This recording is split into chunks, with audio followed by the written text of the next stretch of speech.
Salut les copains, alors je vous retrouve pour un bilan lecture. Je suis méga blasée parce que je viens de vous le filmer, j'ai parlé presque 20 minutes, puis je me suis rendu compte que ça n'avait pas fonctionné. Ça m'a pas déjà fait la même chose la dernière fois? Si, je crois. Je suis trop contente.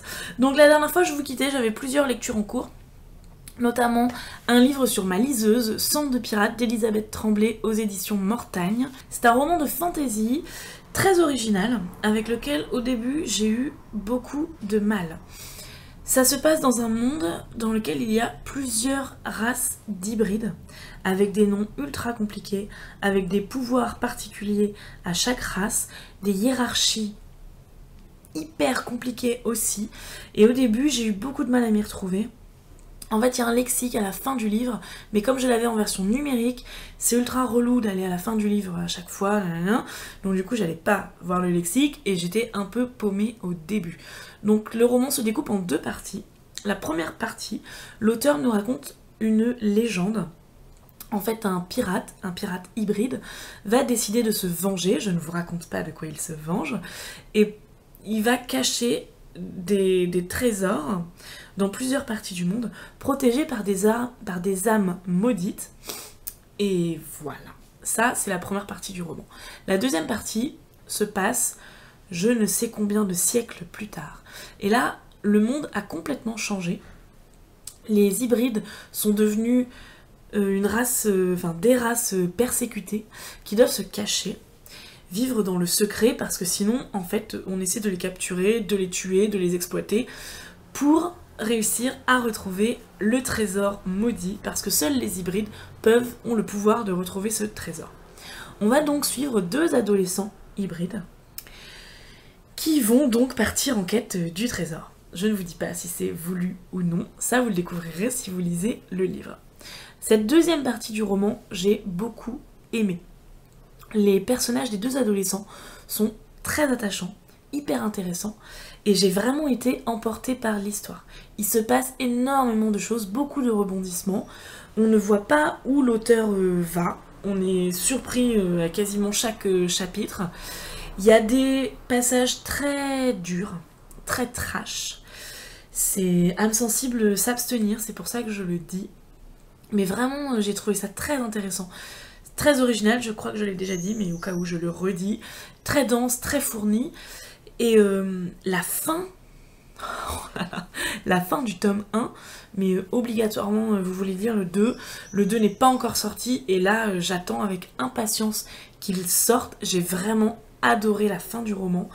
Et je vous conseille, c'est un livre de fantasy très peu connu, j'en ai entendu parler nulle part. Et vraiment, bon, il faut s'accrocher au début.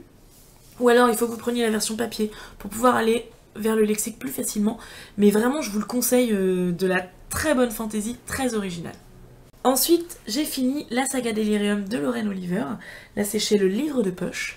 Donc le tome 3, une très bonne fin à cette saga.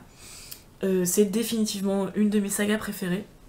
Donc dans ce livre, on suit toujours Léna, et les chapitres de Léna sont entrecoupés de chapitres d'un personnage dont je ne citerai pas le nom, un personnage que l'on n'avait pas revu depuis le tome 1, et que là on retrouve, et vraiment c'était très intéressant. Donc Léna vit dans la clandestinité, et le deuxième personnage vit au milieu de la société, au milieu des règles, et les deux points de vue, affronter les deux points de vue, c'était vraiment très intéressant. Voilà, Lorraine Oliver maîtrise parfaitement son sujet, elle ne prend pas les adolescents pour des débiles, son écriture est très adulte, son récit est cohérent, enfin voilà, j'ai déjà chanté les louanges de Delirium je ne sais combien de fois, donc je vais pas recommencer pendant une heure, mais vraiment une très bonne fin de saga, et je peux que vous la conseiller si vous cherchez de la bonne dystopie très bien écrite, adulte, et où vous n'avez pas envie de vous taper le front de la main à chaque page, lisez Delirium. Vraiment, c'est absolument génial. Ensuite, j'ai eu une claque littéraire. Une claque littéraire à laquelle je ne m'attendais pas du tout.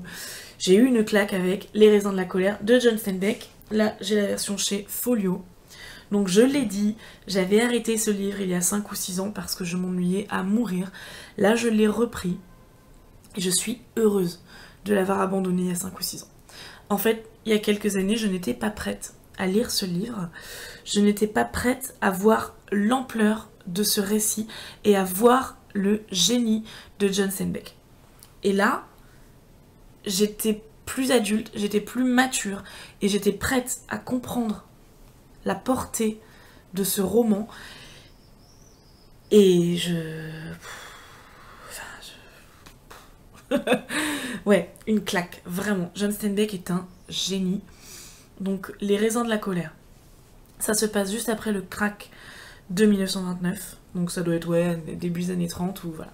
C'est la sécheresse en Oklahoma, je crois. Donc beaucoup de fermiers, ils n'ont plus de quoi manger, ils n'ont plus d'eau, ils n'ont plus de quoi vivre.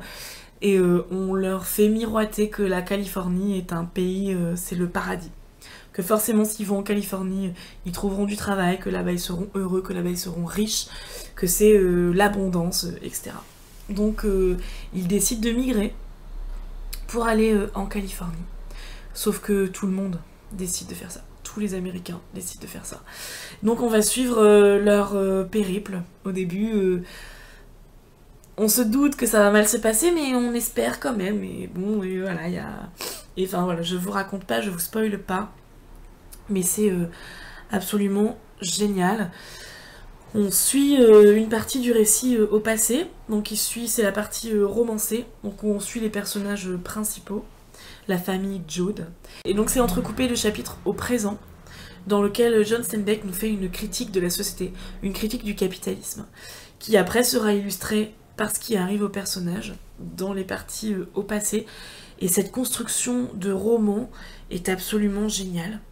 Je n'avais jamais lu quelque chose de tel. Et aussi, je trouve John Steinbeck très visionnaire. Quand on lit 1984 de George Orwell, on se dit, mais il a écrit ça en 1948, c'est fou. Là, quand j'ai lu Les raisins de la colère de John Steinbeck, je me suis dit, mais il a écrit ça en quoi, 1936, je crois. C'est fou. Je ne pensais pas que dans les années 30, au tout début du capitalisme, c'est pas vraiment le tout début, mais je pensais pas qu'il y avait déjà des personnes qui étaient capables de prévoir tous les défauts que ce système peut avoir. Je suis pas en train de dire le capitalisme c'est mauvais, etc. Non, non, non. Juste, il y a des défauts dans le capitalisme, on ne peut pas le nier. Et John Steinbeck les avait déjà tous vus. Et c'est... Enfin, voilà, il y a certains passages qui m'ont scotché, quoi. Ce livre est intelligent, ce livre est visionnaire, ce livre est intemporel. Il peut s'appliquer à toutes les sociétés, à toutes les populations, partout. Enfin, vraiment, j'ai beaucoup de mal, en fait, à parler de ce livre parce que c'est impossible. C'est impossible, avec des mots, là, de décrire ce que j'ai ressenti en lisant ce livre. Ça faisait longtemps que j'avais pas ressenti ça en lisant un livre. C'est pas facile à lire. C'est pas facile à lire et je pense que j'ai envie de tous vous conseiller de le lire.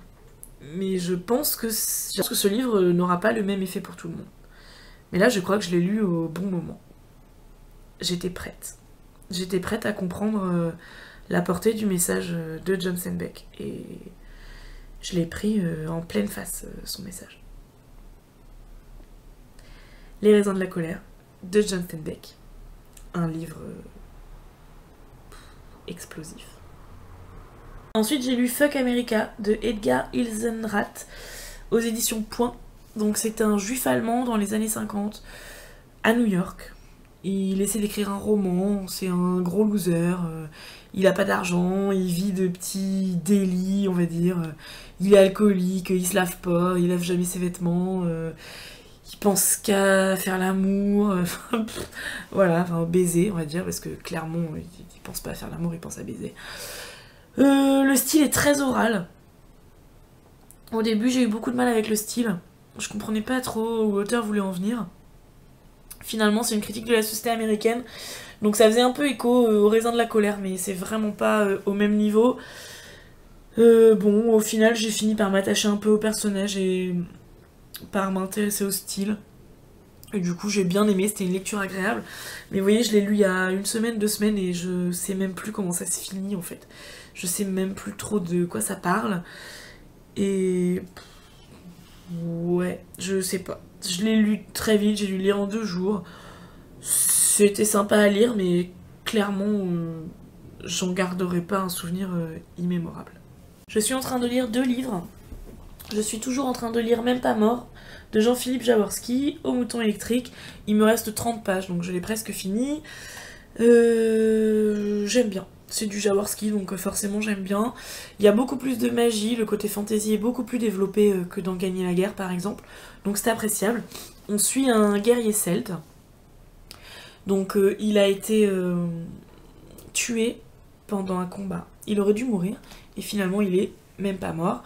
Donc il va partir en quête pour savoir s'il est maudit ou s'il est protégé des dieux.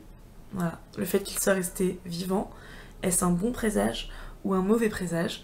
Il part en quête de ça. Pour le moment, je n'ai pas encore la réponse. Je suis en train de lire La pierre et le sabre de Eiji Yoshikawa aux éditions J'ai lu. Dans la préface, ils disent que c'est le Autant en emporte le vent du Japon. Ça, déjà, quand j'ai lu dans la préface, tout de suite, je me suis dit « Ah ouais, c'est bon, ça va me plaire. » Donc on suit un samouraï, on suit sa quête. Là, j'ai lu 300 pages sur 800. J'ai eu beaucoup de mal avec le style au début. Je connais pas trop la culture japonaise. J'ai un peu du mal avec les noms japonais, je suis un peu perdue. Mais là, ça commence à être vraiment bien romancé. Voilà, là, il commence vraiment sa quête de samouraï et là, je commence à être vraiment bien dedans. J'apprécie beaucoup. Voilà, c'était un petit mois, j'ai eu un peu une panne de lecture. J'espère que je vous ai intrigué sur certains livres. Dites-moi si vous avez lu certains des livres que j'ai présentés. Et aussi si vous avez des livres à me conseiller, ça m'intéresse beaucoup. J'aime toujours quand vous me mettez des commentaires, bien évidemment. J'ai vu qu'on était presque 200, ça se trouve on est même déjà 200. Et là je me rends compte que j'ai toujours pas fait le tirage au sort du concours des 100 abonnés. Je suis désolée. Je suis désolée. Donc je me rends compte qu'on va être 200, j'ai toujours pas fait le concours des 100 et je ferais bien un concours pour les 200, mais du coup j'ai... Bon, tant pis, hein. Vous m'aimez bien quand même.